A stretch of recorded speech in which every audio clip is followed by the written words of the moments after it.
গোয়ার শিরগাঁও এলাকায় লাই রাই দেবের মন্দিরে পদপৃষ্ঠ হয়ে মৃত্যু হয়েছে ইতিমধ্যেই 6 জনের। আহত কমপক্ষে অন্তত 50 জনেরও বেশি পুণ্যার্থী। শুক্রবার গভীর রাত্রিবেলায় শিরগাঁওয়ের মন্দিরে বার্ষিক শোভাযাত্রা শ্রী লাই রাইয়ের যাত্রায় অংশ নিয়েছিলেন হাজার হাজার পুণ্যার্থী। সেই সময় ঘটে যায় দুর্ঘটনা। আহতদের ইতিমধ্যেই গোয়া মেডিকেল কলেজ ও উত্তর গোয়া জেলা হাসপাতালে ভর্তি করা হয়েছে।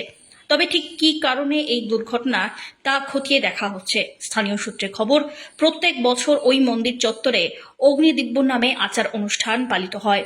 এই মন্দিরের বহু প্রাচীন এটাই রীতি। প্রচলিত বিশ্বাস, এই আগুনের সামনে বসে কেউ যদি কোনো মানত করেন তাহলে তার ইচ্ছা পূরণ হয়। এমনকি কেউ কেউ আবার আগুনের ওপর দিয়ে হাঁটেনও। সেই মতোই শুক্রবারেও অগ্নিদিব্যর আয়োজন করেছিল মন্দির কর্তৃপক্ষ। প্রচুর মানুষের ভিড় হয় সেখানে, আর সেখানেই ঘটল এইরকম দুর্ঘটনা। ব্যুরো রিপোর্ট, আজ বাংলা।